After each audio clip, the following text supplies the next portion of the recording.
Omukolo gw'okuggulawo Victoria Education Foundation ekiwande mu ggombolola y'Ekakini mu disitulikiti y'Emityana gwetabiddwako abakungu okuva mu gavumenti ey'awakati ne Mengo n'ebweru w'eggwanga nga gutandise na kulambula bikolebwa ku ttendekero lino eribangula abantu mu by'emikono eby'obulimi n'obulunzi era ng'okulambula kukoleddwa alikulira Robert Kasibante.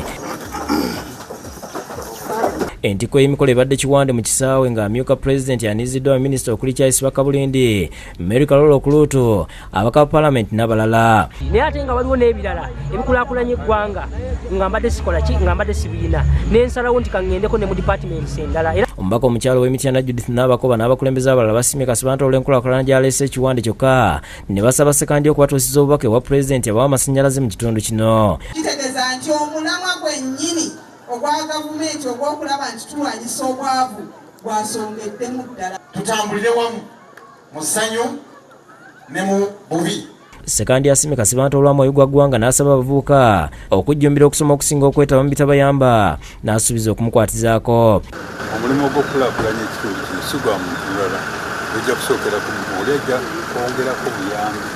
Baabi ebyokwerinda ekayunga balopedde minisita w'abaana n'abavubuka Florence Nakiwala Kingi nti ebikola ebyobuliisa maanyi n'okusobya ku baana abato bikyase nnyo nga kino kirimisiza abavubuka okweyagalira mu myaka gyabwe. Omubaka wa Pulezidenti ekayunga Rose Birungi nga yakulira olukiiko lw'ebyokwerinda bino abiropedde minisita ku mukolo abavubuka b'ekayunga kubajaguliza olunaku lwabwe ng'anokoddeyo abasomesa nti bakwata kisooka mu bikolwa eby'okusobya ku baana wamu n'okulinyirira eddembe lyabwe. Bategeezezza nti abasajja abakulu ab'emyaka 49 balese bakulu bannaabwe batandika ate okwagala obwana obw'emyaka 14 okudda waggulu.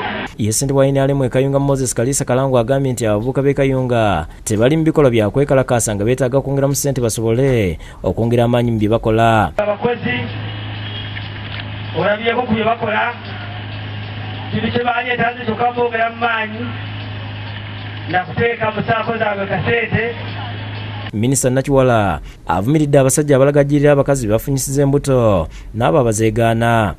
Wakufunyisa olubuto n'ojjako essimu abipi nga toddamu kkuba nja kutwalagana naawe. Y'omusumba w'Emasaka John Baptist Kagwala zibannalwabenga amakubo bwe bayinza okuyita okugaziya ebyenfuna byabwe. Bano abasinkanidde mu maka g'omubaka omukyalo wa Kalungu Aisha Ssekindi ne bba Mahadi Asimwe abamulambuza emirimu gye bakolera ku ttaka lyabwe. Bamulaze ekidiba kye baasima nga bakuŋŋaanyizaamu amazzi g'amukoka ne bageeyambisa mu kufukirira ebirime mu kyeya, emmwanyi okuli erayiti ne cutting n'engeri gye bagimusaamu ettaka ekizabisa obulungi n'okubala. Kuno bagasseeko ebyennyanja ekika kimala bye batandise okulunda nga wadde amaka g'abasiraamu omusumba Asimwe n'agayimbiramu ekitambiro kya misa mwasabidde emyoyo gy'abagenzi abalina akakwate n'abafamire eno. Tuzze okusookera ddala okusabira abagenzi abakatolika abakwataganye n'ennyumba eno. Akubiriza abantu bonna omuli n'ababoodabooda okukola obutaweerana ddala mu by'obulimi n'obulunzi okwejja mu bwavu. Ebingi nnyo bye tusobola okukola ebitubeezaawo naye singa tusobola okuyigira ku bannaffe abatuliraanye. Oluvannyuma Omubaka Ssekindi ne Baasimwe batonedde omusumba ebirabo n'abeebaza obukozi n'obutetenkanya. Bwe tumala okuyitamu abantu tubabuulire ku nsonga ya kwekulaakulanya.